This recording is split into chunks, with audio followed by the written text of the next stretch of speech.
Hello, my friends. Close your eyes for a moment. Imagine you are standing in the middle of a vast golden ocean of sand. The sun is hot on your shoulders, and the wind carries a soft, dry whistle. In the distance, rising out of the heat, you see them. Huge, silent, and strong. They are the pyramids of Egypt. Have you ever wondered what stories these stones could tell? They have stood in this desert for over 4,500 years. They have seen the rise and fall of empires. They have watched the stars move across the sky for millions of nights. To us, they look like mountains made by human hands. But to the people who built them, they were much more than just stone. Today, we are going to take a journey back in time. We will leave our modern world of cars and computers behind.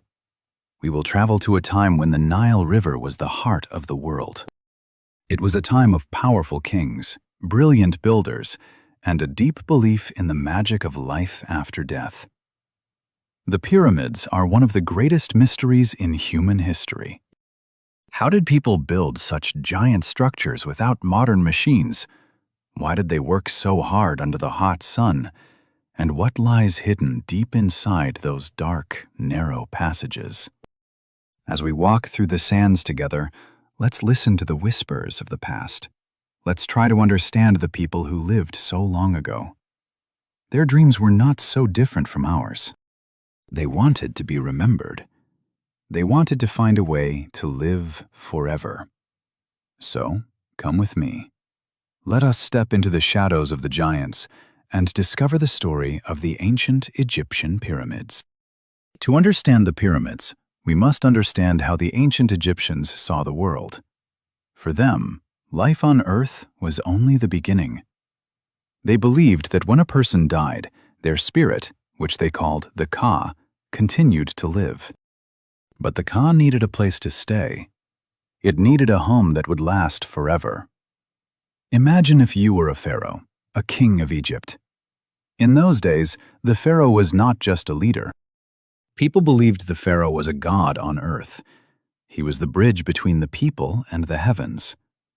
Because the pharaoh was so important, his death was a very significant event. He needed a tomb that was as grand as his life. The Egyptians believed that if the pharaoh's body was protected, and if his name was remembered, he would live forever in the field of reeds.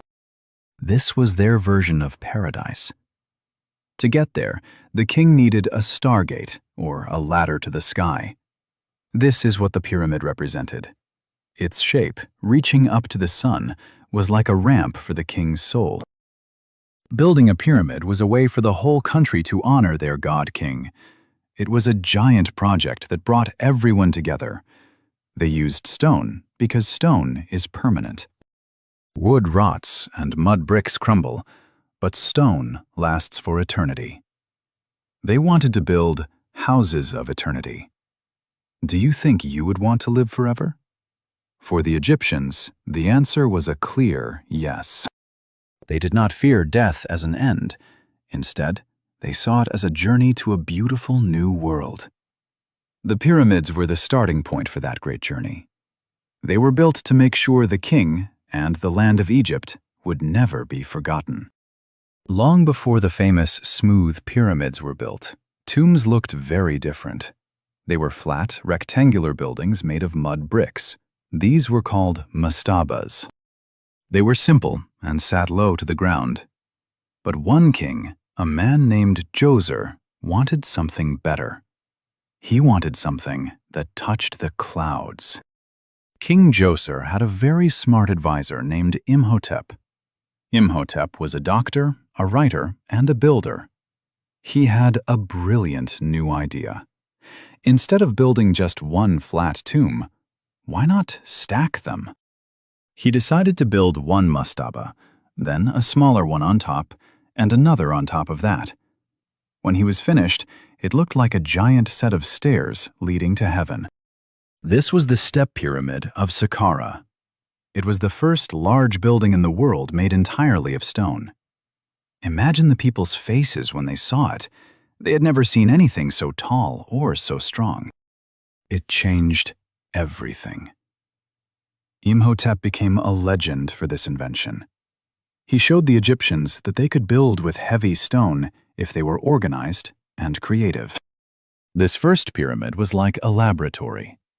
The builders learned how to cut stone, how to move it, and how to make it stay in place.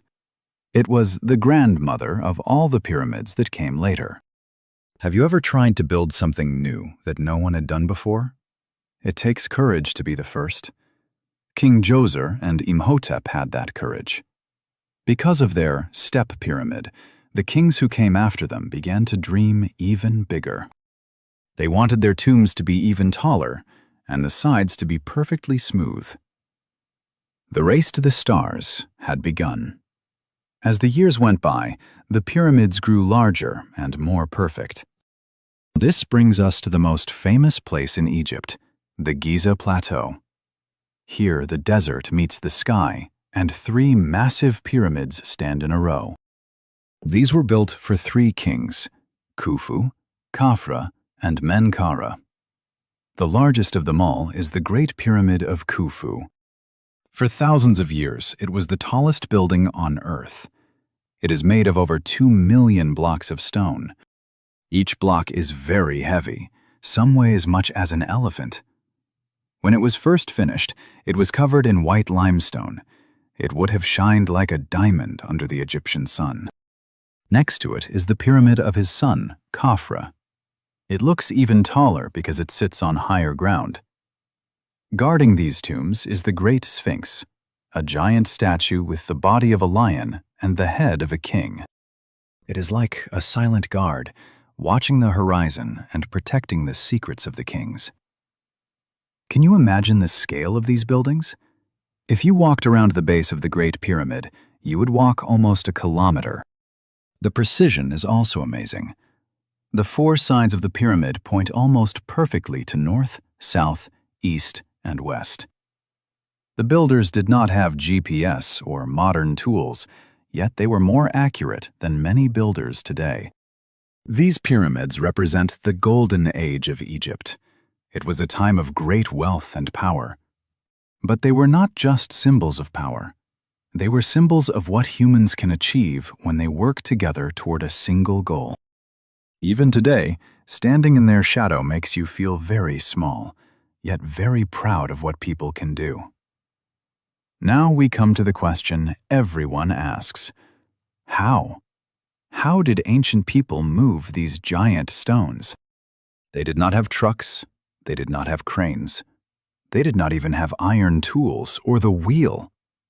It seems like magic, doesn't it?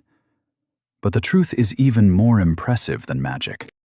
It was all about hard work and clever thinking. Archaeologists believe the Egyptians used ramps made of mud and brick. These ramps spiraled around the pyramid or went straight up one side. Workers used thick ropes to pull the heavy stones up these ramps on wooden sleds. But wait, how do you pull a heavy sled over dry sand? It's very difficult, right? The Egyptians had a simple trick. They poured a little bit of water on the sand in front of the sled. This made the sand slippery, like ice. It made it much easier to pull the stones. They also used copper chisels and saws to cut the stone. It took a long time and a lot of muscle, but they were very patient. They also used the stars to align the pyramids. By watching the movements of the night sky, they could find true north with incredible accuracy. They were masters of math and geometry. They knew how to make the angles perfect so the pyramid wouldn't lean or fall over. It wasn't just about strength, it was about organization. Thousands of people had to work at the same time. There were managers, architects, and stonecutters. There were people to make the ropes and people to bring food. It was like a giant, perfectly timed dance. Does it surprise you that they could do all this with such simple tools? It shows us that the human brain is the most powerful tool of all. For a long time, Hollywood movies showed us a different story. They showed thousands of slaves being whipped to build the pyramids. But today, we know that is not true. The people who built the pyramids were not slaves. They were respected workers, farmers, and craftsmen. Most of these workers were farmers. During the time of year when the Nile River flooded the fields, they couldn't grow crops, so they went to work for the pharaoh.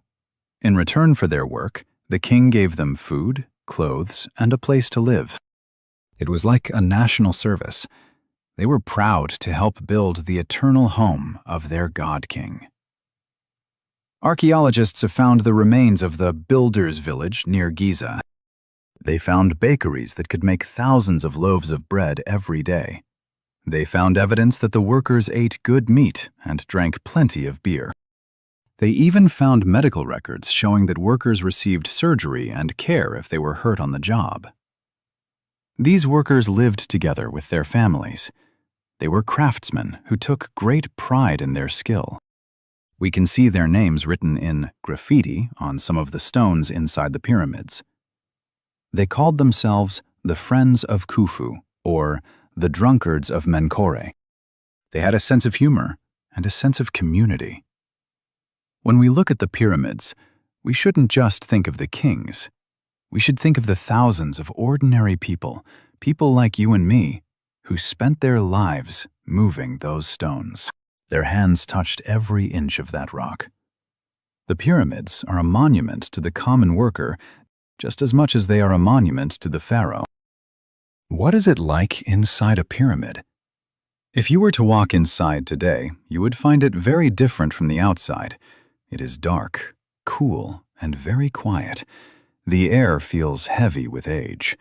There are narrow, low tunnels where you have to crawl on your hands and knees. It feels like a giant stone maze. Deep in the heart of the Great Pyramid is the King's Chamber. It is a simple room made of dark red granite stone. Inside, there is a stone box called a sarcophagus. This is where the king's body was placed. But today, the box is empty. The treasures and the king's body are gone, taken by tomb robbers long ago. Why were there so many tunnels and fake rooms? The Egyptians knew that people might try to steal the gold and jewels buried with the king, so they built traps and hidden doors.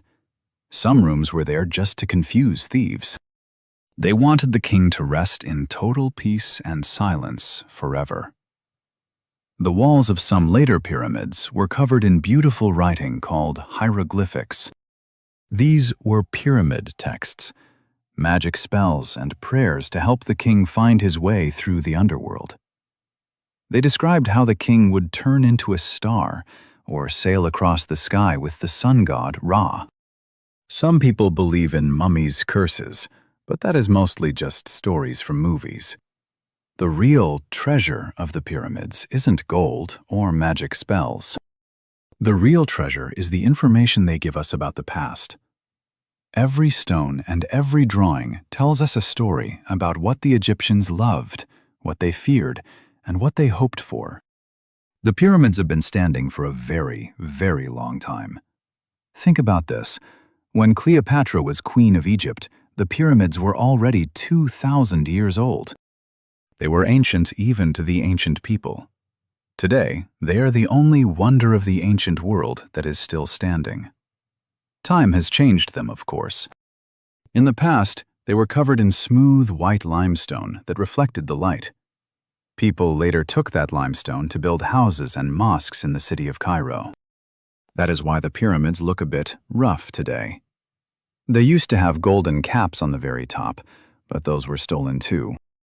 Today, the pyramids are a place of wonder for the whole world. Millions of tourists travel from every country to see them. Scientists still use modern technology, like muon scans, which are like X-rays for buildings, to look for hidden rooms that we haven't found yet. Even now, the pyramids are still giving up their secrets. They have become a symbol of Egypt, but also a symbol of humanity. They remind us that our time on Earth is short, but the things we create can live on. They represent the human spirit's desire to reach for the stars and to build something that lasts. When people see the pyramids, they don't just see stone. They see a dream that came true. What do you think the builders would say if they could see us today? They would probably be surprised that we are still talking about them. They would be happy to know that their king's name is still spoken. In a way, they succeeded. They built something that defeated time itself. Our journey through the sands is coming to an end. We have seen the first steps of King Djoser. We have walked in the shadow of the Great Pyramid of Giza. We have met the workers who ate bread and beer and moved mountains. We have looked into the dark chambers where kings hoped to find eternal life. The story of the pyramids is not just a story of Egypt. It is a story about us. It is about the human heart. It is about the questions we all ask.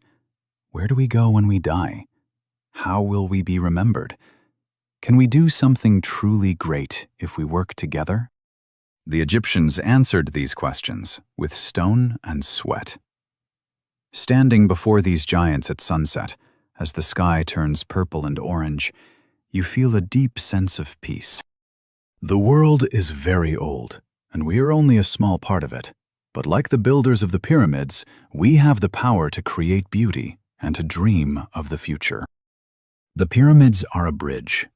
They connect the ancient past to our modern world. They remind us that despite all our technology, we are still the same curious, hard-working people we were 4,000 years ago. We are still builders. We are still dreamers. We are still looking at the stars. So, my friends, as you leave the desert today, take a piece of this wonder with you. Remember that no mountain is too high to move if you have a plan and a community. The whispers from the sands tell us one simple thing. Nothing is impossible. Thank you for traveling through time with me. The pyramids will be here, waiting for the next thousands of years.